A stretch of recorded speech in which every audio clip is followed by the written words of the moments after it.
Hi, and I'm going to bow and I invite you to join me.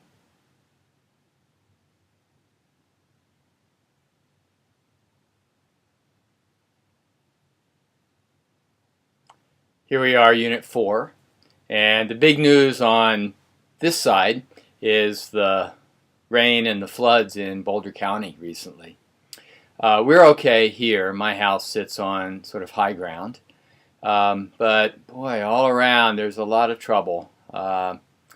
We sit right halfway between the towns of Boulder and Lyons, and if you've been watching the news at all or reading headlines, Lyons is the little town at the mouth of two rivers that was completely isolated and cut off. They've been evacuating people, and of course Boulder had a very significant flood with a lot of damage. A friend of ours' office building, which sits right at the mouth of Boulder Canyon, collapsed. And you've seen the notices about Naropa's campuses. All three sit fairly low, especially the main campus, the Arapahoe campus, which is right by Boulder Creek. But it seems like there hasn't been too much damage or disturbance to Naropa's campuses. Jamestown is a little town in the mountains where that also was completely cut off. They've been airlifting people the last 2 days out of Jamestown, and the flight path goes right over our house. Neighbors down the road have lost their homes just about a mile away, and yeah, so a lot of disturbance, a lot of trauma for people. I'm sending my heart out to the people that are still in distress, still a number of people unaccounted for at this point. At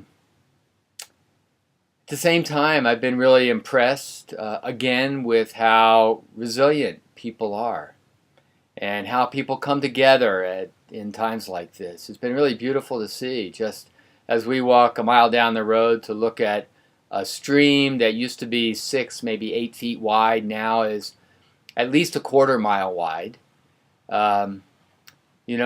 Just seeing houses isolated in the middle of a really big torrent and people coming together to help. It's been very beautiful for me to see. And in some ways I recognize this is really, on some scale of the earth, a really minor event. Not so in the lives of people who are directly affected, much more than we have been. But on the scale of, say, Hurricane Katrina or Hurricane Sandy or the hurricane that hit Haiti or major earthquakes, it's a relatively small event. They're calling it a 100-year event in Boulder and maybe a 500 to 1,000-year event in Lyons and some of the communities downstream from Lyons.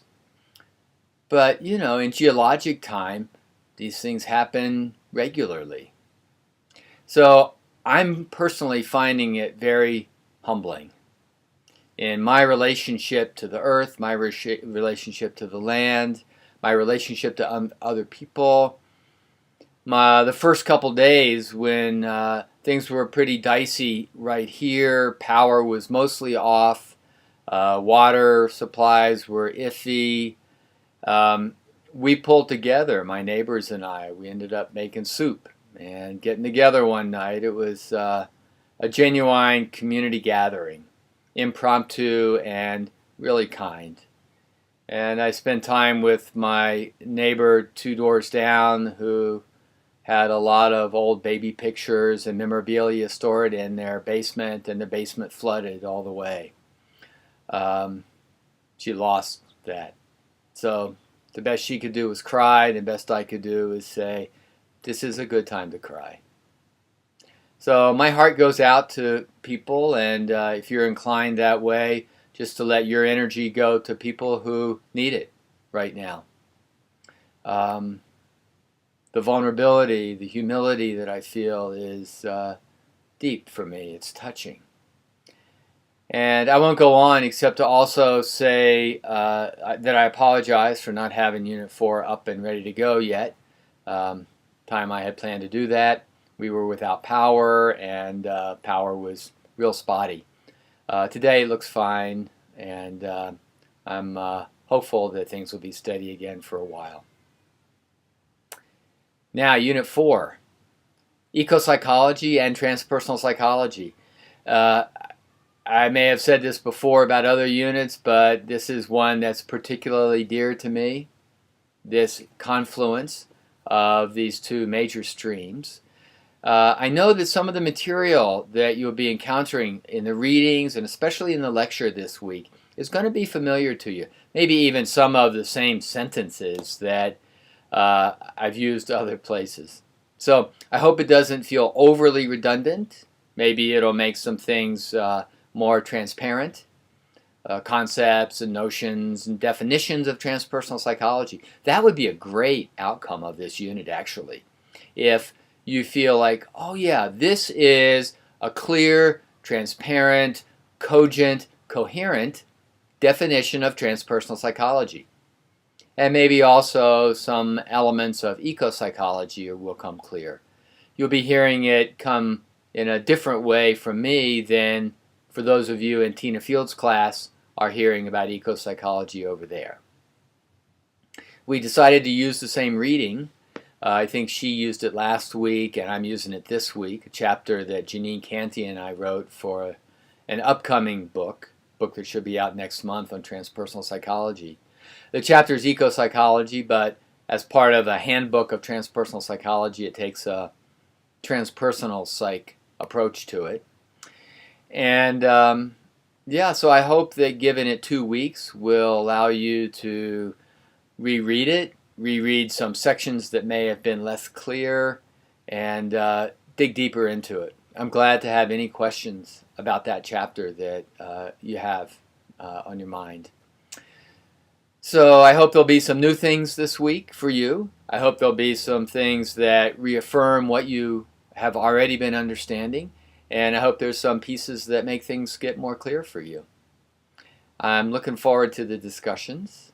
And I will review. I'll read through what you posted in the forum for Unit 3. And as I did for Unit 2, what I'd like to do is a kind of summary and pulling out what I see as some of the highlights in terms of our learning about transpersonal psychology. I won't mention everything that everybody says, but I'll look for what I consider to be themes and important questions or topics that relate to us this semester.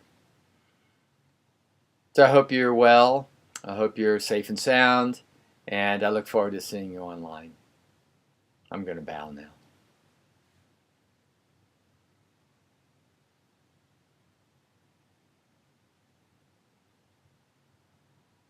Bye for now.